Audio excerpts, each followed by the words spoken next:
بسم اللہ الرحمن الرحیم نحمده ونصلی علی رسوله الکریم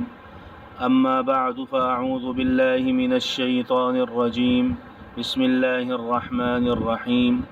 لقد كان لكم في رسول الله أسوة حسنة لمن كان يرجو الله واليوم الآخر وذكر الله كثيرا صدق اللہ العظیم۔ سیرت النبی صلی اللہ علیہ وسلم کا مبارک سلسلہ چل رہا ہے۔ اس حوالے سے انشاءاللہ آج کے درس میں حضور صلی اللہ علیہ وسلم کے بیٹوں کا ذکر ہوگا،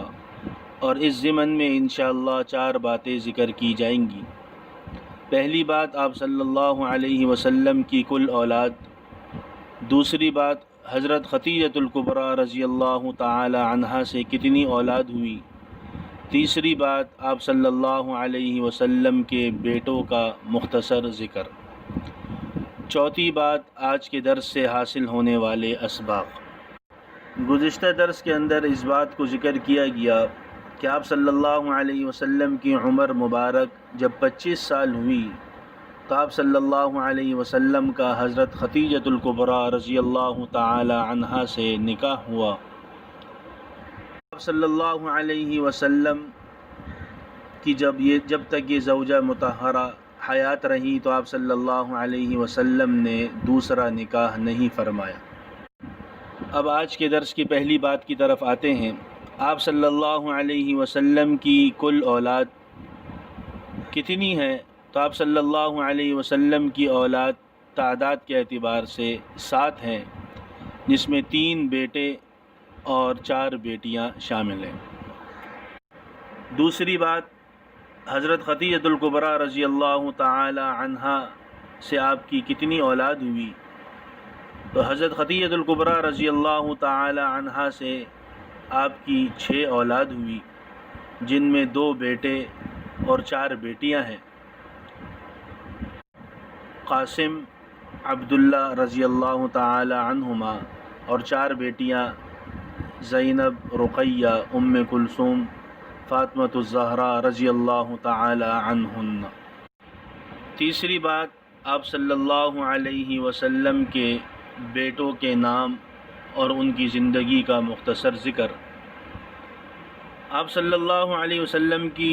25 سال کی جب عمر مبارک ہوئی تو آپ صلی اللہ علیہ وسلم کی شادی ہوئی،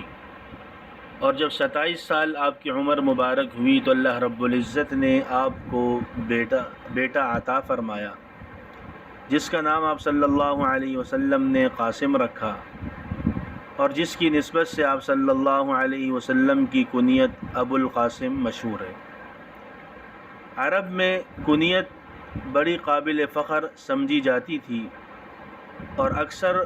پہلی اولاد کے نام پر ہی وہ رکھی جاتی تھی، چاہے وہ لڑکا ہو یا لڑکی ہو۔ تو آپ صلی اللہ علیہ وسلم کی کنیت ابو القاسم کے نام سے مشہور ہے، اور یہ آپ صلی اللہ علیہ وسلم کی پہلی اولاد ہے جو حضرت خدیجۃ الکبریٰ رضی اللہ تعالی عنہا سے پیدا ہوئی، اور پھر یہ چند عرصہ زندہ رہے اور اس کے بعد ان کا انتقال ہو گیا۔ اس کے بعد اللہ رب العزت نے آپ کو 4 بیٹیاں عطا فرمائی، زینب، رقیہ، ام کلثوم، فاطمۃ الزہراء رضی اللہ تعالی عنہن۔ پھر اس کے بعد اللہ رب العزت نے جب آپ صلی اللہ علیہ وسلم کو نبوت عطا فرمائی تو اس کے بعد اللہ رب العزت نے آپ کو دوسرا بیٹا عطا فرمایا، جس کا نام عبداللہ تھا۔ آپ صلی اللہ علیہ وسلم ان کو طیب کہہ کر پکارتے،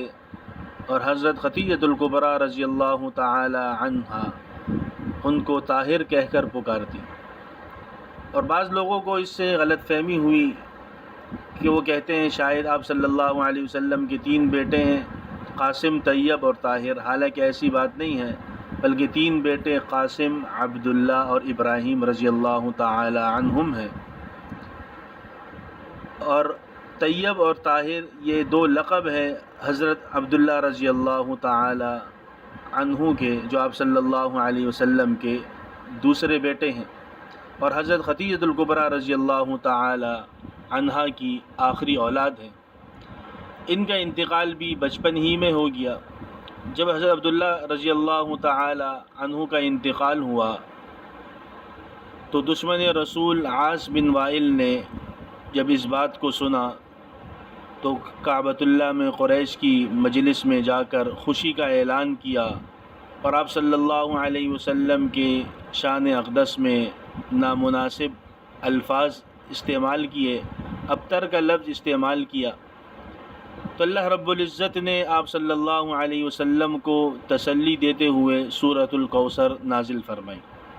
ابتر کہا جاتا ہے دم کٹے ہوئے کو، مقصد اس کا یہ تھا کہ آپ کے بیٹے نہ رہے تو آپ کا نام لینے والا بھی کوئی نہ رہے گا یا کوئی آپ کا نام لینے والا نہ ہوگا۔ تو اللہ رب العزت نے تسلی کے لیے سورۃ کوثر نازل فرمائی، انا اعطیناک الکوثر فصل لربک وانحر ان شانئک هو الابتر۔ اس میں اللہ رب العزت نے آپ صلی اللہ علیہ وسلم کو تسلی دیتے ہوئے آپ کی شان کا ذکر کیا اور دشمن کے انجام کا ذکر کیا، آپ کو خیر کثیر عطا کیے جانے کی بشارت کی اور آپ کا دشمن کا انجام ذکر کیا کہ وہ ہی ابتر رہے گا، اس لیے کہ آپ صلی اللہ علیہ وسلم کی اس دنیا سے رخصت ہونے کے بعد 1441 سال کا عرصہ گزر گیا، لیکن آج بھی آپ صلی اللہ علیہ وسلم کا نام محبت اور عقیدت سے لینے والے کروڑوں لوگ موجود ہیں، اور پھر قیامت جب قائم ہوگی اس کے بعد آپ صلی اللہ علیہ وسلم کی جو انعامات اور جو اعزازات احترام کیا جائے گا وہ اس سے الگ ہے۔ تو بہرحال آپ کے دوسرے بیٹے حضرت عبداللہ رضی اللہ تعالی عنہ کا انتقال بھی بچپن ہی میں ہو گیا۔ پھر جب آپ صلی اللہ علیہ وسلم نے مدینۃ المنورہ ہجرت فرمائی تو ہجرت کے 8ویں سال اللہ رب العزت نے آپ کو تیسرا بیٹا یعنی حضرت ابراہیم رضی اللہ تعالی عنہ عطا فرمائے، جو آپ کی باندی ماریہ قبطیہ رضی اللہ تعالی عنہا کے بطن مبارک سے پیدا ہوئے، اور یہ آپ صلی اللہ علیہ وسلم کی اولاد میں سب سے آخری اولاد ہے۔ جب آپ صلی اللہ علیہ وسلم کے بیٹے ابراہیم کی پیدائش ہوئی تو آپ صلی اللہ علیہ وسلم نے ان کا عقیقہ کیا اور اسی طرح مسنون اعمال کیے، اور آپ صلی اللہ علیہ وسلم نے ان کا نام حضرت ابراہیم علیہ السلام کے نام پر رکھا، اور اس موقع پر حضرت جبرائیل علیہ السلام نے آپ کو آ کر السلام علیکم کہا اور یا ابا ابراہیم کہہ کر مخاطب فرمایا۔ اتفاق سے اور ان کا انتقال جو ہے وہ 18 مہینے میں ہو گیا، یعنی 18 مہینے کی جب یہ ہوئے تو ان کا انتقال ہو گیا۔ 8 ہجری میں پیدائش ہوئی اور 10 ہجری میں حضرت ابراہیم رضی اللہ تعالی عنہ کا انتقال ہو گیا۔ اتفاق سے اس دن سورج گرہن تھا، تو عرب کے لوگوں کا یہ عقیدہ تھا کہ جب کوئی بڑا شخص مرتا ہے تو سورج گرہن ہوتا ہے، تو آپ صلی اللہ علیہ وسلم نے اس غلط عقیدے کو، فاسد عقیدے کو ختم کرنے کے لیے خطبہ دیا کہ چاند اور سورج تو اللہ کی قدرت کی نشانیاں ہیں، کسی کے مرنے یا جینے سے اس کو گرہن نہیں لگتا، بلکہ اللہ تعالیٰ اپنے بندوں کو ڈراتا ہے، جب ایسا کچھ تم دیکھو تو نماز کی طرف، دعاؤں کی طرف، صدقہ خیرات کی طرف جاؤ۔ اور آپ صلی اللہ علیہ وسلم کے یہ 3 بیٹے تھے جو اللہ رب العزت نے آپ کو عطا فرمائے، اور تینوں کا انتقال بچپن ہی میں ہو گیا۔ انشاءاللہ اس سے آگے اگلے درس میں۔ اب آج کے درس سے ہمیں سبق کیا حاصل ہوتا ہے؟ پہلا سبق ہمیں یہ حاصل ہوتا ہے کہ کسی کی اولاد نہ ہو یا بچپن میں فوت ہو جاتی ہو یا کسی کے بیٹے نہ ہوں تو ان کے لیے آپ صلی اللہ علیہ وسلم کی زندگی کے اس حصے میں کتنی بڑی سبق موجود ہے، کتنا بڑا سبق موجود ہے۔ وہ آپ صلی اللہ علیہ وسلم کی اس زندگی کو دیکھیں تو ان کے اندر صبر اور تسلی ان کے لیے ہو جاتی ہے۔ اسی طرح دوسرا سبق آپ صلی اللہ علیہ وسلم کی زندگی مبارک سے ہمیں یہ حاصل ہوتا ہے کہ آپ صلی اللہ علیہ وسلم کی پیدائش سے قبل والد کے سائے سے محروم، پھر جب آپ صلی اللہ علیہ وسلم کی عمر مبارک 6 سال تو والدہ کا سایہ بھی اٹھ گیا، 8 سال کے ہوئے تو دادا کا سایہ بھی اٹھ گیا۔ تو اس سے ہمیں یہ سبق حاصل ہوتا ہے کہ انسان کی زندگی میں جتنی بھی تکالیف اور پریشانیاں آئیں اس کو چاہیے کہ وہ آپ صلی اللہ علیہ وسلم کی زندگی کو سامنے رکھے، تعلیمات کو سامنے رکھے، تو انشاءاللہ صبر کا مادہ بھی پیدا ہوگا اور اسی طرح خوشیوں کے آنے پر شکر کا مادہ بھی پیدا ہوگا۔ تیسرا سبق آج کے درس سے ہمیں یہ حاصل ہوتا ہے، جو ہمارے معاشرے کی بہت بڑی برائی ہے، کہ جب کسی عورت کا بیٹے وغیرہ نہیں ہوتے یا اولاد نہیں ہوتی تو اس کو طعنہ دیا جاتا ہے، بے عزت کیا جاتا ہے۔ حالانکہ بیٹے دینا، اولاد دینا یہ اللہ کے اختیار میں ہے۔ قرآن مجید میں اللہ رب العزت نے ارشاد فرمایا، یَهَبُ لِمَن یَشَاءُ إِنَاثًا وَيَهَبُ لِمَن یَشَاءُ الذُّکُورَ أَوْ يُزَوِّجُهُمْ ذُکْرَانًا وَإِنَاثًا وَيَجْعَلُ مَن یَشَاءُ عَقِیمًا، یعنی اللہ تعالیٰ چاہتے ہیں تو کسی کو بیٹیاں، کسی کو بیٹے، کسی کو دونوں، کسی کو کچھ بھی نہ دیں۔ یہ اللہ کی قدرت ہے اور اللہ کی عطا ہے، تو اس پر کسی کو بے عزت کرنا، طعنہ دینا یہ نامناسب بات ہے۔ اور چوتھا سبق ہمیں آج کے درس سے یہ حاصل ہوتا ہے، جو ہمارے معاشرے کی ایک بہت بڑی برائی ہے، جب کسی عورت کی اولاد نہ ہوتی ہو یا بیٹے نہ پیدا ہوتے ہوں